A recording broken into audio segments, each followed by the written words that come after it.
All right, what a wild ride it's been this offseason if you're an Atlanta Falcons fan, but I got to tell you, they have outsmarted the rest of the NFL. If you're new to the channel, we're Detroit Lions fans, but we have this channel talking about teams and stories that just don't get the love nationally like they should. Atlanta Falcons being one of those teams that kind of overlooked. I mean, they've got eyeballs on them because they've got some players but are people really taking them seriously? That's the question. We are here on this channel. We think that they're going to be a really good team. Kirk Cousins is going to bring out the best in the skill position, added the right pieces. You got Grady Jarrett. Like, this is a good team in a very manageable division too. So here's how they outsmarted everybody. First of all, before I pull anything up, it drives me nuts that other teams don't do what the Atlanta Falcons did.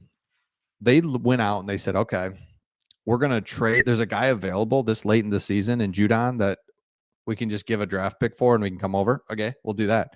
Oh, there's a really good safety available that we can just sign. Why don't we do that? Why were these guys available? And yet the Atlanta Falcons, a team that was able to, a franchise that has kind of up and down offseason, just goes in, snatches these guys, and now have changed their entire team. It was already trending in the right way. We know the Penix thing was like, and then they just make up for it. And this is why it's really smart, because you get Penix, you secure your future at quarterback. Boom, done. You got the guy in Kirk Cousins. Now you've got Penix for the future. Okay.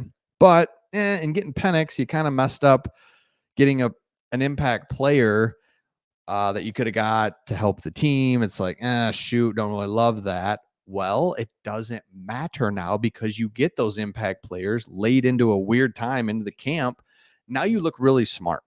And that's where the Atlanta Falcons have gotten. So now when you read articles like this, Kirk Cousins, Grady Jarrett, first of all, Grady Jarrett's really good. I talked about how the Detroit Lions center. And by the way, hold on, before we do that, I just want to know in the comments, let me know your favorite Atlanta Falcons player, like non-obvious one. You know, you can't go Matt Ryan. You can. Do you know what I'm saying? Somebody that's like, oh yeah, man, do you guys remember this guy? Let me pull up my guy that I liked. Hold on. I should have had this ready, and we'll get back to this. Hold on. My Atlanta Falcons dude, that I always liked. I can't think of his name. Hold on. That, just like Tony Gonzalez, you can't say. Come on.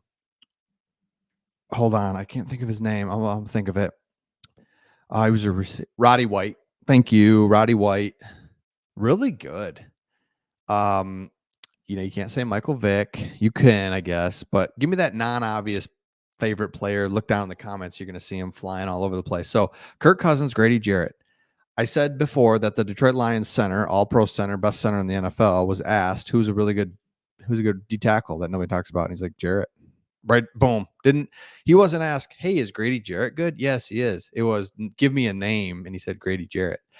Love that. So Cousins connected with Drake London, Bijan Robinson, Kyle Pitts. Thank you. Hello. That's what we're talking about. Those guys are going to be different players with Cousins. But then here's what I love.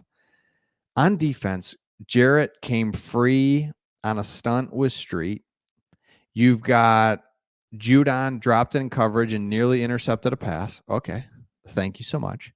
You got so right there, you now have two blue chip players on your defense that, again, because you're able to get this dude, it's already okay, here we go. Judon, who was in camp with the Patriots, is getting snaps already. Simmons, who wasn't in camp with the Broncos, is doing some conditioning with the training staff. Both were listed as second teamers on the official depth chart.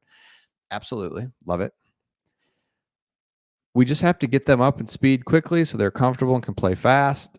Cousins said the key is to get comfortable so they can play really, really fast because you know what to do. So you've got Judon and you have Simmons, who, because you were able to get those guys late here, now all of a sudden that Penix pick looks kind of smart.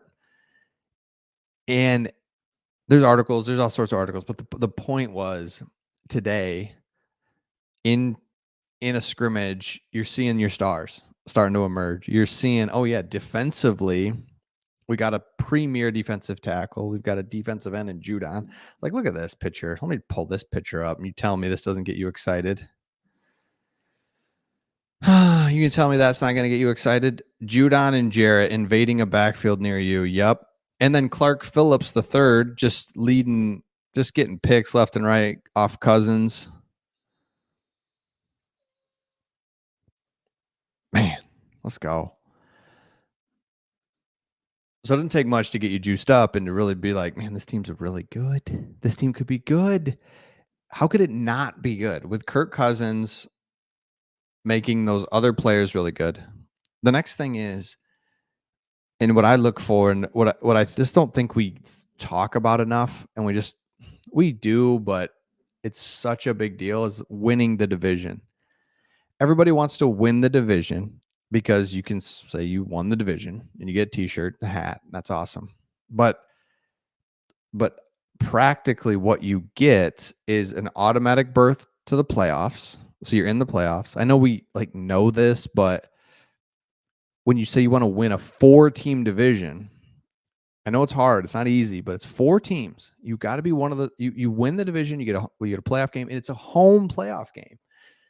And so immediately you're into the playoffs with a home playoff game. Now you got to win. You saw the Buccaneers do it last year. They won. Now they had to go to Detroit, lost. But the point is they're right in the mix. And you lose and you're like, okay, fine. Loved it. Loved every second of it though. I love being in the playoffs. I love having meaningful games. And that's just where the Atlanta Falcons seem like they'll be. Fighting for the division in a manageable division that's always turning over and getting weird. Win the division. Home playoff game. It just feels like this is it. And then then you come play Detroit or something, and it's like, all right, yeah, that's tough. Or you go play San Fran. Yeah, I get it. It's going to be really tough that second round. Fine. I'll worry about then. I don't care. It's going to be January. I'm going to have everybody over for a cookout and we're going to be watching the game. I don't care. I think we forget that, yeah, do we want to win the Super Bowl? Yeah, we all do. But what we want is meaningful games late into the season. Thanksgiving on. We just want to be like, man, it's a big game. This is big. We want to watch this. And versus being 1-9 or being 3-7 and you're just dying out there. It's like, no, we want to have big. So the Atlanta Falcons have fully outsmarted the NFL by taking Penix Jr.